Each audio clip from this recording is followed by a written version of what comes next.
For a long time, if you went to the library in Wilmington, North Carolina, there was one thing you weren't allowed to research. We were refused. We were rejected by the librarian. When I asked about or inquired about 1898, they wanted to know why. I was told that, yes, they had something, but they kept it under lock and key.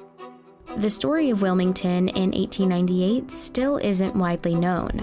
What happened here on what's now just this empty patch of grass would radically change racial politics in North Carolina. This is the story of an American election, but also of something we don't usually find in American history: the violent overthrow of a democratically elected government.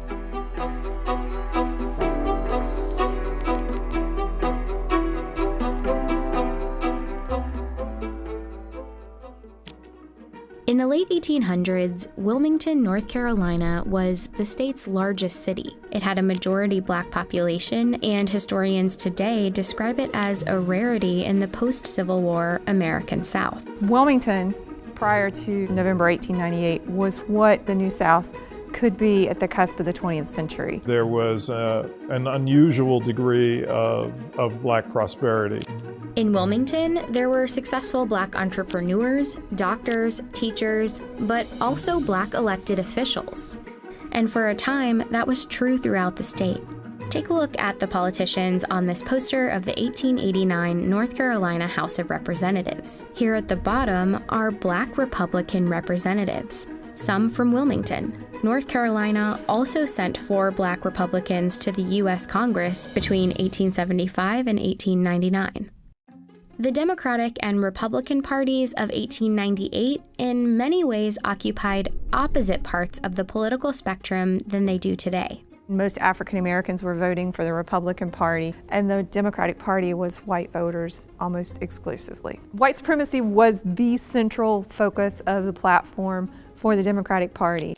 Republicans in North Carolina were successful in part because of a third party called the Populist Party, made up of mostly white farmers fed up with the tough economic times. North Carolina populists joined up with Republicans to form what they called the Fusion Party.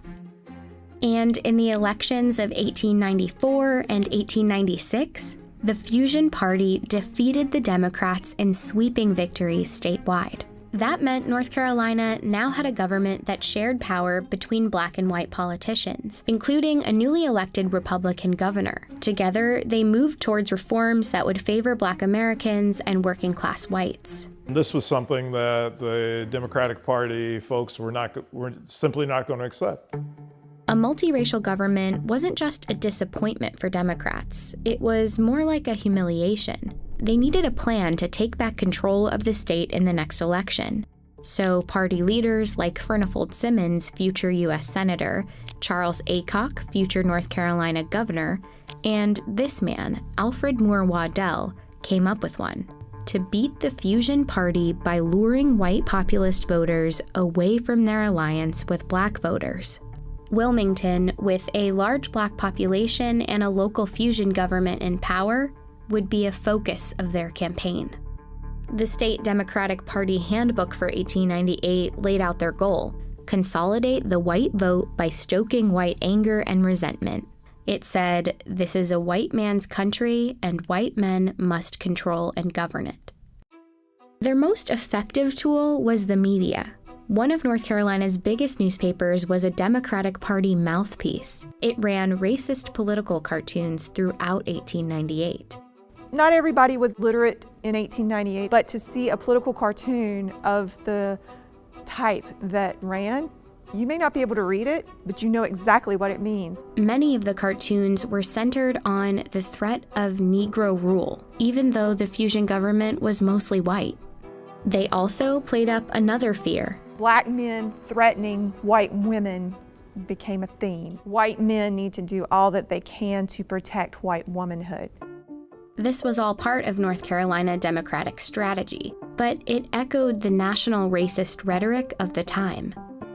In one speech that Democrats printed in a Wilmington paper, a prominent Georgia writer named Rebecca Felton said, "If it takes lynching a Black man a day to protect white womanhood, I say lynch." Her speech prompted a Wilmington black man named Alex Manley, owner of the Black-run Daily Record newspaper, to respond with a column. He made a simple observation that, at the time, was shocking. That white women who had liaisons with black men did so voluntarily and enthusiastically. Manley wrote, "Every Negro lynched is called a big burly black brute, when in fact many were sufficiently attractive for white girls to fall in love with them." Manley pretty much said, in a nutshell, sometimes white women choose to be with black men.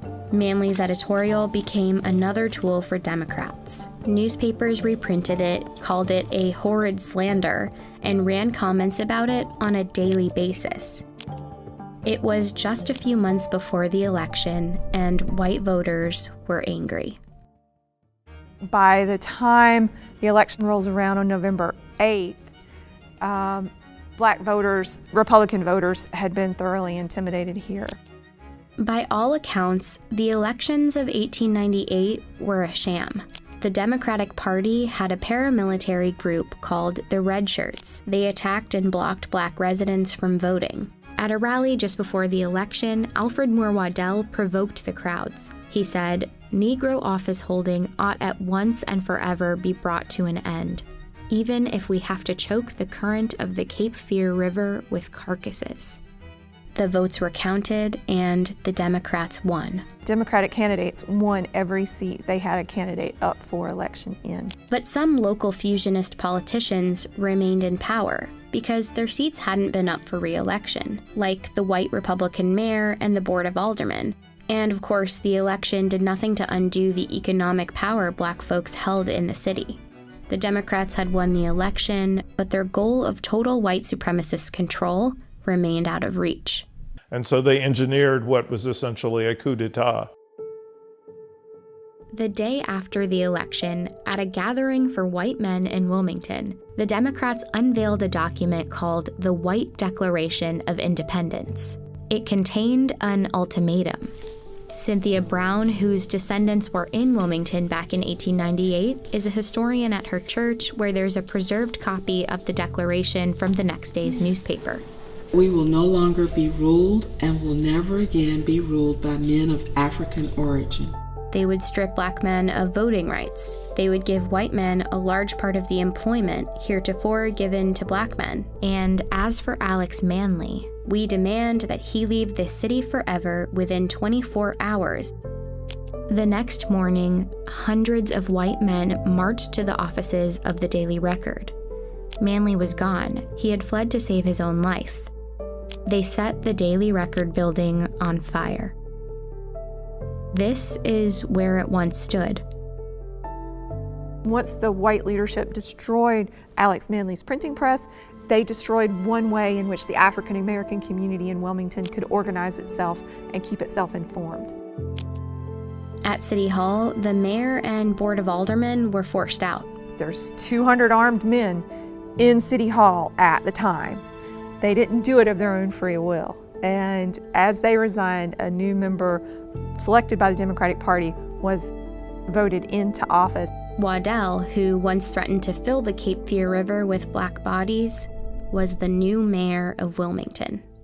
Meanwhile, the mob had grown to about 2,000 men, and the violence spilled into the streets. In these photos, X's mark where the first black residents were killed.